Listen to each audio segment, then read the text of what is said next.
నమస్తే, నేను Kavitha. Welcome to I dream. Property versus SIP 10 ఏళ్ల తర్వాత దేని విలువ ఎక్కువగా ఉండబోతోంది? ఏది అసలు బెస్ట్ ఆప్షన్? మనతో పాటుగా ఉన్నారు ఫైనాన్షియల్ ఎక్స్పర్ట్ సాయిరామ్ గారు. హలో అండి, నమస్తే.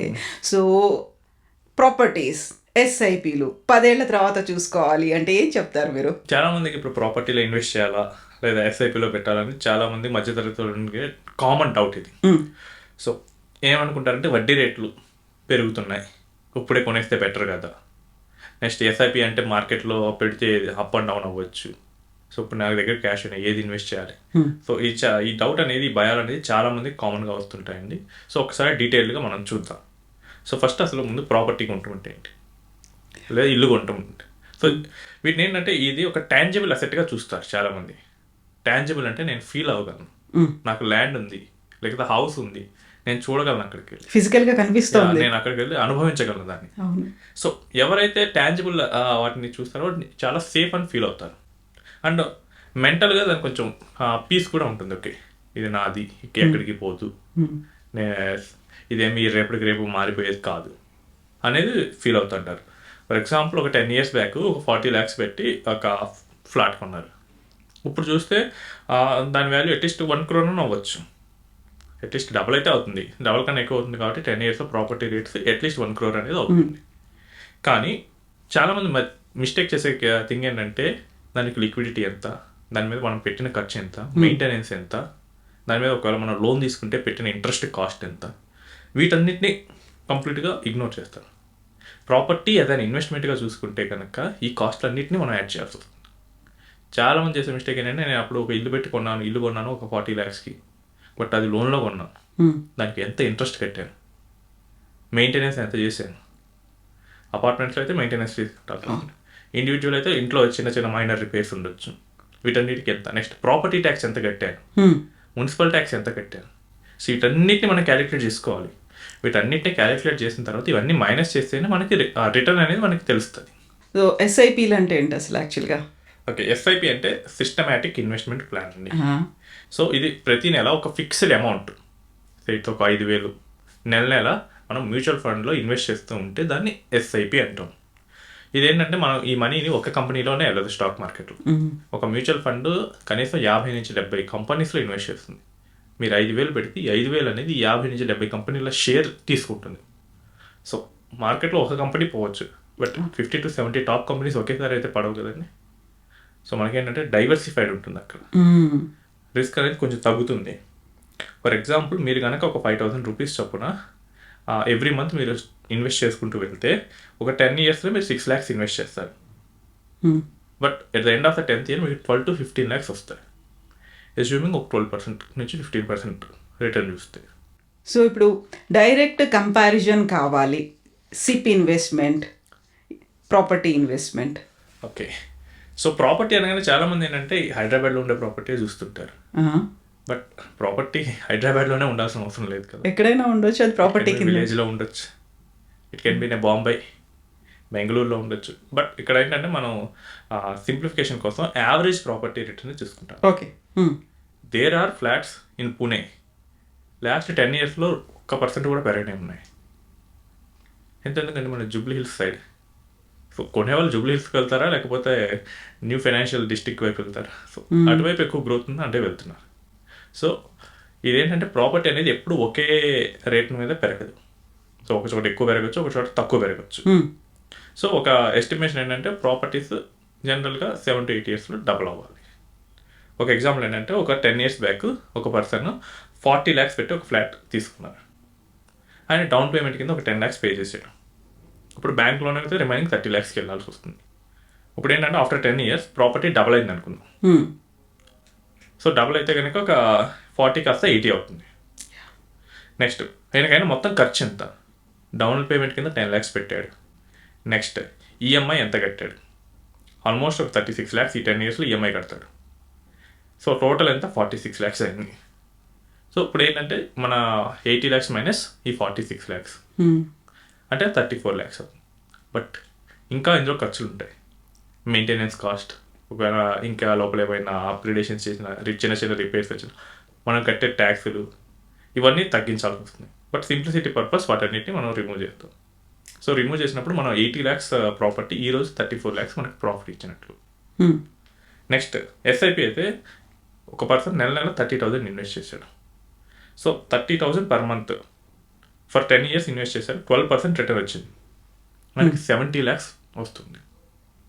సో ఇక్కడ ఏంటంటే మనకి మెయింటెనెన్స్ అవసరం లేదు ఎస్ఐపి మీద, ఆటోమేటిక్గా అదే చేసుకుంటూ ఉంటుంది. Next tax efficient. So equities 12.5% tax పడుతుంది, real estate 20% with indexation benefit tax పడుతుంది. సో మనకి అమౌంట్ వైజ్ కూడా ఇది ఎక్కువే కనిపిస్తుంది. And it is liquid. మనకి ఇప్పుడు 10 years తర్వాత నాకు అవసరమైంది మనీ, వెంటనే అమ్మలేము. ఎస్ఐపి అయితే కనుక హైలీ లిక్విడ్. ఏంటంటే మనకి మ్యూచువల్ ఫండ్స్ మనకి అమౌంట్ ఈజీగా ఇచ్చేస్తుంటాయి. కాకపోతే ఇల్లు అనగానే ఒక ఫిజికల్ సెక్యూరిటీ కింద కనిపిస్తుంది, ఎదురుగా ఉంది, మనకు ఒక భయం లేదు అనేది. బట్ ఎస్ఐపికి సంబంధించి చూస్తే అది ఒక ప్రమాదకరం అనేటువంటి ఒక భావన ఉంది కదా. సో ప్రాపర్టీకి లిక్విడిటీ లేదండి. సో కావాలంటే మీరు ఈరోజు అమ్మటానికి ట్రై చేయండి. నాకు తెలిసి 99.99% బయర్ రాడు. కానీ మీరు ఎస్ఐపిలో ఉన్న అమౌంట్ని లిక్విడిటీ కోసం ఈజీగా ఇచ్చేస్తే కనుక 2 working daysలో వస్తాయి. ఓకే, ఇమ్మీడియట్ ట్రాన్సాక్షన్స్ అనేవి ఉంటాయి. ఈవెన్ కొన్ని liquid mutual funds within hour మీకు ఇచ్చేస్తారు. అండ్ ఇన్ కేస్ మీకు లోన్ అగైనెస్ట్ మ్యూచువల్ ఫండ్ కూడా ఉంది, అవి కనుక తీసుకుంటే మీకు విత్ ఇన్ హవర్ కూడా వచ్చేస్తాయి. టోటల్ అమౌంట్ మీద 40% వరకు మీకు ఇస్తారు ఈక్విటీస్లో అయితే. అండ్ మనకి ప్రాపర్టీస్కి వచ్చేసరికి మనం అమ్మాలనుకున్నప్పుడు కొనేవాళ్ళు ఉండాలండి. కొన్నిసార్లు నెలలు పట్టవచ్చు ఆ ప్రాపర్టీని సేల్ చేయడానికి. ఈవెన్ నా దగ్గరకు వచ్చే వాళ్ళు ఏంటంటే నేను 2 years నుంచి చూస్తున్నా, 3 years నుంచి చేస్తున్నా, బట్ ఆ ప్రాపర్టీ సేల్ అవ్వట్లేదు అని చెప్తున్నారు. అంటే సరైన బయ్యర్ లేకపోతే కనుక సేఫ్గానే ఉంది, బట్ నాకెందుకు ఉపయోగపడుతుంది కదా అది. అండ్ రిస్క్ అనేది రియల్ ఎస్టేట్లో కూడా ఉంటుందండి. మనకి కోవిడ్ టైంలో రియల్ ఎస్టేట్ ఏమన్నా బాగా పెరిగిందా? అసలు కొనేవాడు లేడు అప్పుడు. అండ్ 2008 ఆర్థిక మంది వచ్చినప్పుడు చాలామంది జాబులు పోయినాయి. అప్పుడు ఎవరు కొనేవాళ్ళు లేరు ఇంత ఈఎంఐలు పెట్టి. బట్ ఏంటంటే మనకు అది ఎదురుగా ఉంటుంది అంతే. దానికి తగ్గ రిస్క్లు అయితే దానికి ఉన్నాయి, వీటికి తగ్గ అడ్వాంటేజెస్ వీటికి ఉన్నాయి. ఒకటి ఏంటంటే మనం ఉండటానికైతే అసలు ఏం చూడక్కర్లేదు. బట్ ఇన్వెస్ట్మెంట్గా చూసేటప్పుడు అయితే మనం లిక్విడిటీ రిస్క్ చూసుకోవాలి. నెక్స్ట్ అది ఏ విధంగా మనకి అవసరానికి ఉపయోగపడుతుంది, వీటన్నిటిని మనం చూసుకోవాల్సి వస్తుంది. సో యూజువల్గా ఒక ఫైనాన్షియల్ డెసిషన్ ఏదైనా తీసుకోవాలి అనుకున్నారనుకోండి, మన దగ్గర ఎమోషనల్గా కూడా దానికి అటాచ్ అయ్యి ఉంటారు, బోల్డ్ నిర్ణయాలు తీసుకుంటారు. మీరేం సజెస్ట్ చేస్తారు? సో మనం కన్సంప్షన్ కోసం తీసుకునేటప్పుడు అయితేనండి ఎమోషన్స్ పెట్టుకోవచ్చు. ఇప్పుడైనా దాన్ని వాడతాను, నేను ఉండటానికి చేస్తాను. సో అప్పుడు మన ఎమోషన్స్ 100% మనం పెట్టవచ్చు. బట్ యాజ్ అన్ ఇన్వెస్ట్మెంట్ అయితే కనుక మన ఎమోషన్స్ని తగ్గించుకొని లాజికల్గా ఆలోచించడమే కరెక్ట్. ఎట్ ద ఎండ్ మనకి మనీ కోసమే కదా ఇన్వెస్ట్మెంట్ చేసేది. సో అప్పుడు కనుక మనం ఎమోషన్ పెడితే కనుక రాంగ్ వెళ్ళే ఛాన్సెస్ చాలా ఉంటాయి. సో ఇప్పుడు ఇల్లు ఉండాలి, అందరూ కొంటున్నారు, నా చుట్టుపక్కల వాళ్ళు అందరూ కొంటున్నారు, అది ఎమోషన్. ఎందుకంటే ఫస్ట్ హౌస్. బట్ ఆల్రెడీ నాకు ఫస్ట్ హౌస్ ఉంది, అకౌంట్లో ఒక 50 లక్షలు ఉన్నాయి, ఏం చేయాలో అర్థం కావట్లేదు, దేని మీద ఇన్వెస్ట్ చేయాలి, అప్పుడు ఇన్వెస్ట్మెంట్ అవుతుంది అది. సో అది ఇన్వెస్ట్మెంట్ రూల్స్ అన్నిటికీ లోబడి ఉండాల్సి వస్తుంది. నాకు ఎక్కడ ఎక్కువ రిటర్న్ వస్తుంది, ఎంత సేఫ్టీగా వస్తుంది ఆ రిటర్న్, వీటన్నిటిని చూసుకోవాల్సి వస్తుంది. ఇంకోటి ఏంటంటే మీరు ప్రాపర్టీ కొంటారు, దాన్ని రెండో దాంట్లో మీరైతే ఉండలేరు కదా. సో రెంట్కే కదా ఇవ్వాల్సింది. రేపు టెనెంట్ సరిగ్గా చూసుకోకపోతే, నేను లింక్డ్ఇన్లో ఒక ఆర్టికల్ చూశాను. సో బెంగళూరులో ఒక టెనెంట్ అద్దెకిస్తే ఆయన ఇంటిని ఎంత డ్యామేజ్ చేశాడంటే 10 లక్షలు అయిందండి తిరిగి ఆ ఓనర్ రిపేర్స్ చేసుకోవడానికి. అసలు దాన్ని అసెస్మెంట్ ఒక ప్రొఫెషనల్ ఏజెన్సీ పెట్టి చేయించాడు, వాళ్ళు ఒక 50,000 ఛార్జ్ చేశారు. సో ఇలాంటి వాళ్ళు కూడా ఉంటారు. సో టెనెంట్ ఒకవేళ మంచోడు కాకపోతే ఏంటి, సో ఇవి కూడా చూసుకోవాల్సి వస్తుంది. అండ్ ఒకవేళ అది కనుక ప్లాట్ అయింది అనుకోండి, రేటు పెరుగుతుంది అనుకోండి, దాన్ని ఎవరో ఒకరు కబ్జా చేయడానికైనా ట్రై చేయొచ్చు. అండ్ ఇంకోటి ఏంటంటే చాలామంది చేస్తున్న మిస్టేక్స్ ఏంటంటే వాళ్ళ పిల్లలు ఎక్కడ ఉంటారో తెలియదు. వీళ్ళు ఏంటంటే ఎక్కడ పడితే అక్కడ ప్రాపర్టీస్ కొనేస్తారు.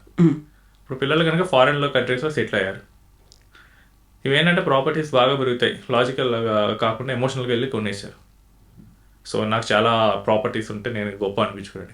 ఇప్పుడు అవి కనుక ఎక్కడ పడితే అక్కడ ఉంటే, ఈ పిల్లలు కనుక ఇక్కడ లేరు, ద మూమెంట్ వీళ్ళు కనుక ఓల్డ్ ఏజ్కి వెళ్ళారంటే అవి ఎంత బర్డెన్ అవుతుంది. మానిటర్ ఎవరు చేయాలి? వీటిని కంటిన్యూస్గా మానిటర్ చేయకపోతే కనుక ఎవరో ఒకరు దాని మీద కన్నేసే అవకాశం ఉంటుంది. సో ఏ ఫినాన్షియల్ అసెట్స్ అయితే ఈ ప్రాబ్లం ఉండదు, మీ అకౌంట్లోనే ఉంటాయి, ఎక్కడికి పోయే అవకాశం అనేది ఉండదు. సో ఫైనల్గా ఏంటంటే ఇల్లు మీరు ఉండటానికైతే కొనండి, వేరే వాళ్ళు ఉండటానికి రెంట్కి ఇవ్వడానికి దానికైతే కనుక యాజ్ అన్ ఇన్వెస్ట్మెంట్గా అప్లై అవుతుంది. సో దానికన్నా మనకి కావాలంటే కమర్షియల్ లీజ్కి ఇవ్వచ్చు. యా, సో కమర్షియల్ స్పేసెస్ ఉంటాయి, అక్కడ కూడా మీరు కంపెనీస్కి రెంట్కి ఇవ్వచ్చు. సో అవి ఇంకా బెటర్. బట్ ఆ హౌస్ కానీ ప్లాట్స్, ఓపెన్ ప్లాట్స్ కానీ అవి డేంజరస్ అవుతాయి. సో మీకు కనుక అగ్రెసివ్ గ్రోత్ కావాలి, అమౌంట్ బాగా పెరగాలి మీ కార్పస్ అయితే కనుక you can compare and SIP. Yes అండి. థ్యాంక్ యూ సాయిరామ్ గారు.